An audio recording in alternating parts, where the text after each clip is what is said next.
Oos. Okay, this is going to be part 2 of progressive self-defense flow number 1. For part 1, see the other video. We're going to pick up right where we left off. So I'm going to ask my partner here to just go ahead and get me in the arm triangle position. Right now, if I let it get too deep, there's no defending it. But we're from right here. Again, from the other angle.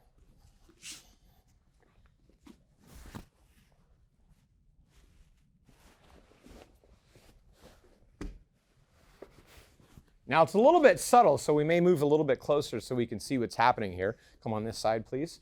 One of the first thing I'm doing is I'm taking my elbow right here, the back of my elbow, and I'm giving her a little bump on the head, and I'm trying to think of it in an kind of an upward angle through the skull this way. That's kind of the angle that I want the head to go, because I need her to buckle sideways and start bending her spine, right? So that's, as soon as I feel like, okay, I know what's happening now, this is an arm triangle coming on, I give that little bump to send her head that way.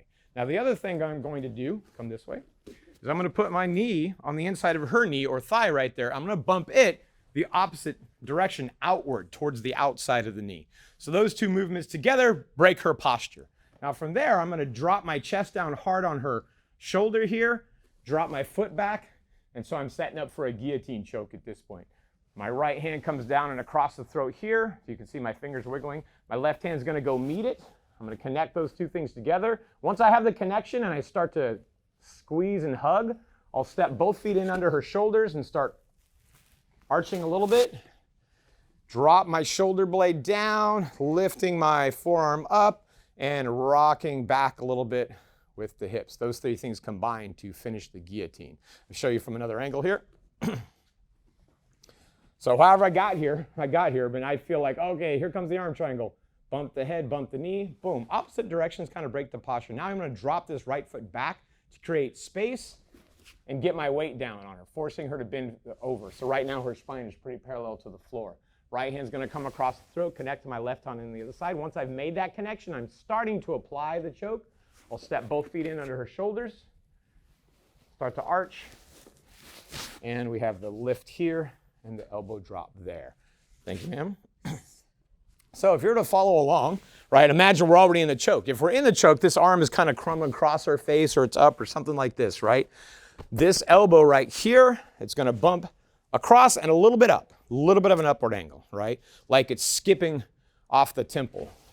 Now this knee, you might have to seek it out. You might have to look for it. You want to make contact with the inside of their knee, and you got to bump it across this way. Boom. So it looks like you're doing a little dance move. Those two things, same time, breaks their posture. Now they're a little bit sideways. Now your shoulder's going to drop down.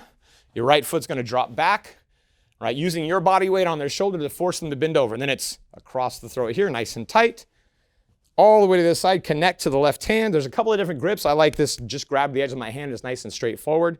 I'm tightening up here, and I'm walking in, up here, down with the shoulders, and give a little bit of an arch, all right? One more time. We're in the position. Seek it out, bump the knee, bump the head. Breaking the posture. Push down, bend them over even more. Drop the right leg back, giving you space to bring this hand across and over. Connect the hands here. Start cinching it on and step in. Arch a little bit like you're playing limbo. Not up. Don't try to pull them up into the sky. Like you're playing limbo. Here, here. And at some point, they're going to tap right there. Or they're going to go to sleep. If this is a self-defense situation, you would just hold on to it until you feel them go limp, and then that's your chance to escape from them.